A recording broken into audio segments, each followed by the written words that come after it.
based his observations, or rather based his law of universal gravitation on observations of planetary orbits. And this is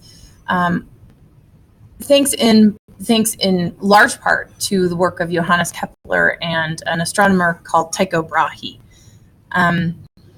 So in its final form, the law of universal gravitation, so highlighted in yellow here, is the force of gravity between two objects is equal to a constant called the universal gravitational constant times the mass of object 1 times the mass of object 2, all divided by the distance between the centers of those masses squared. R squared is the distance between the centers of the masses.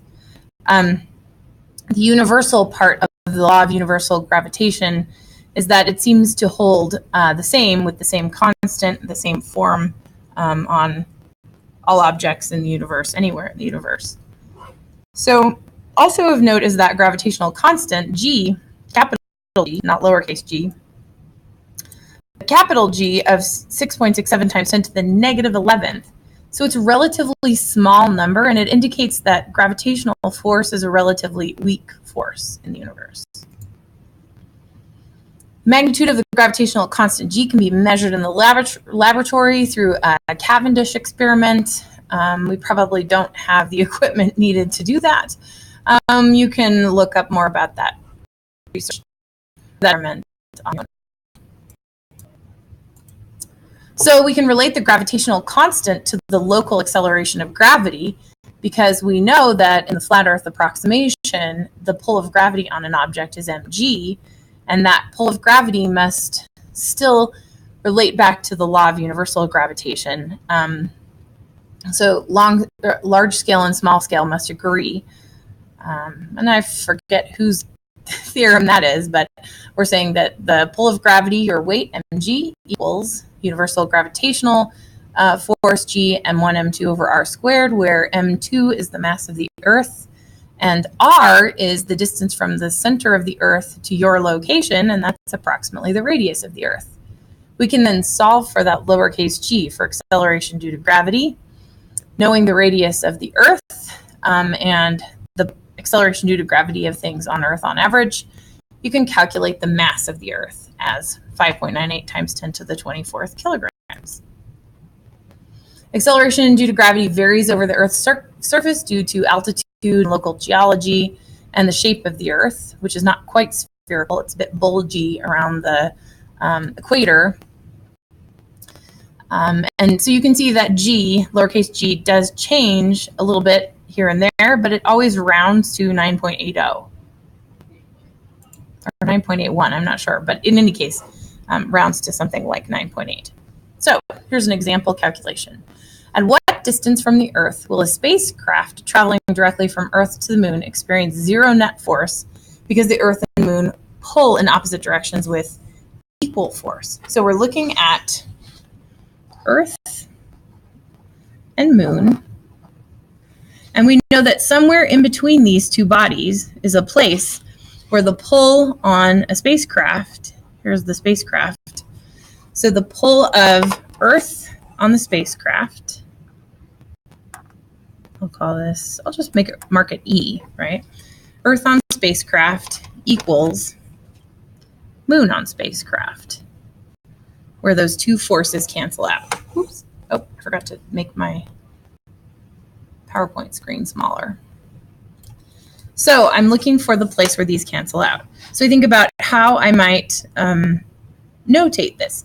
Let's call the mass of Earth m subscript E. Let's call the mass of the Moon m subscript m. And the mass of the spacecraft m subscript s. So the pull of gravity due to the Earth on the spacecraft is G, mass of the Earth, mass of the Moon, mass of the spacecraft, divided by the distance between, let's call that R1, between the Earth and the spacecraft squared. The pull of gravity of the Moon on the satellite is equal to G times the mass of the moon times the mass of the satellite divided by, I'm going to call it R2 squared, where R2 is the distance from the satellite to the moon. I can expect that this balance point happens closer to the moon than to the Earth because the moon is smaller than the Earth, the moon's mass is smaller, so it exerts a smaller gravitational force for equal distances. Furthermore, we know the total distance from Earth to moon, right? We can find that out. So R2 is just the distance between the Earth and the moon minus R1, or vice versa for R1, R2. So we want the point where pull of gravity due to the Earth is in balance with pull of gravity due to the moon. So G, mass of the Earth, mass of the satellite, over R1 squared equals G, mass of the moon, mass of the satellite, over R2 squared. And we can see some ways to simplify this equation. There's G on both sides. We can factor that out. Mass of the satellite on both sides can be factored out. And so we're looking at mass of the Earth over R1 squared versus mass of the moon over R2 squared. And then finally, we can look up the masses of Earth and moon, and we can find the distance between the Earth and the moon, the orbital distance of the moon. And we can say that R2 is equal to RME minus R1, so that it's ME over R1 squared equals M moon over RME minus R1 quantity squared.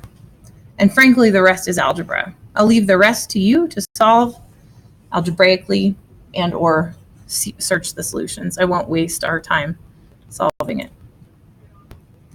Now let's look at number 30. A hypothetical planet has a radius twice that of the Earth but the same mass. What's the acceleration due to gravity near its surface? So we know that little g, gravitational acceleration, at the surface of the Earth is 9.8 meters per second squared, but it's also equal to the gravitational constant g, capital G, times mass of the Earth over radius of the Earth squared. So I want to use that to figure out what the new g, so like let's call it g prime, would be if instead of the radius of the Earth, it has twice the radius of the Earth. So g prime is equal to g, mass of the Earth hasn't changed, but the radius of the Earth has doubled.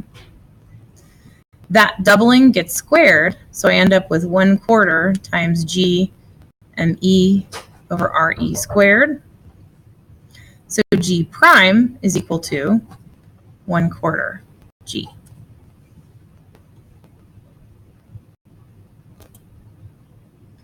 Now we can talk about orbital motion, at least circular orbits, and how circular orbits relate back to the idea of centripetal force and gravitational pull. So satellites are routinely put in orbit around and fall back to Earth, but not so high that it escapes Earth's gravity altogether.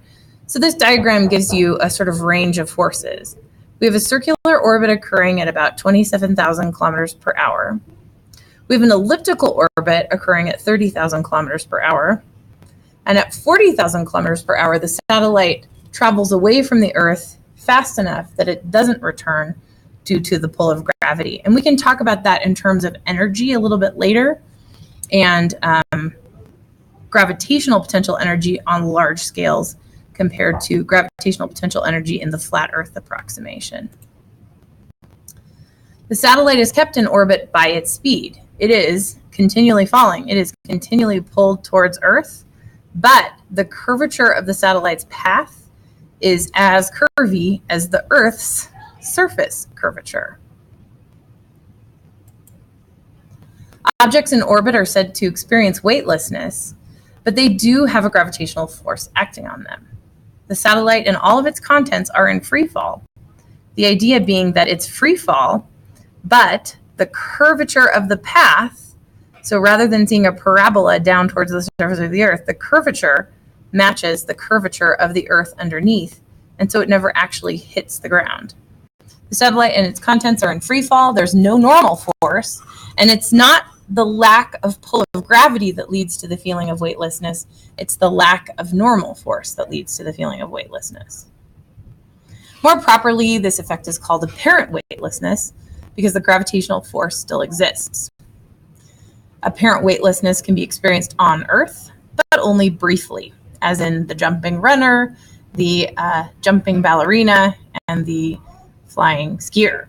Maybe some of you will experience weightlessness over the break as you shred down the mountain on your skis or snowboard. Being safe and wearing a helmet, of course.